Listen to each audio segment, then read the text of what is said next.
Our indie animated Bible project just raised $70,000 in less than 5 days, and yet almost no one in the animation industry is talking about it. You think a breakout success like that would be everywhere, but there's a strange silence when a project doesn't fit the typical indie mold. It highlights a massive gap between the safe, educational content we usually see in faith-based media and the actual intensity of the stories they are based on. There is a clear demand for something the industry seems hesitant to touch: a darker, more mature, and cinematically bold take on biblical narratives.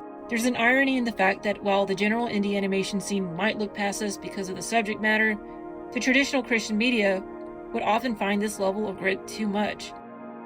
Is the industry just afraid to lean into the visceral, epic nature of these stories?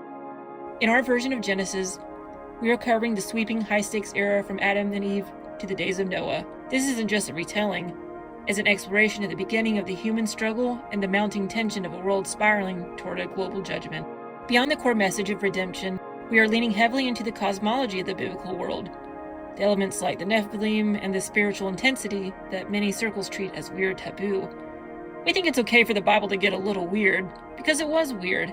If we accept the supernatural reality of Jesus rising from the dead, why is it suddenly off limits to explore the other cosmic supernatural parts of the text? Most faith-based projects skip over the strange parts, but we believe those elements are vital to understanding the true scale of the story.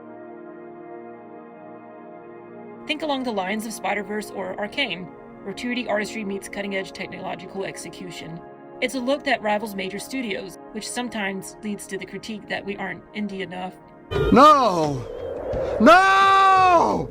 We've actually had to defend our independence because we turned down traditional Hollywood deals to keep the project's soul intact. We wanted to ensure that complexity wasn't polished away by a committee, where that making these choices, we're creating something inherently less marketable by industry standards.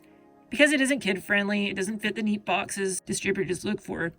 To be honest, there's a real possibility that this project might only ever exist as a proof of concept and never go beyond this stage. It's not about being ungrateful for the support. It's just a reality that even if the proof is finished and beautiful, the mainstream might still turn its back. But the funding success proves the audience is ready, even if the gatekeepers aren't. We're proving that there's a hunger for stories that aren't afraid to go deep, and maybe a little weird.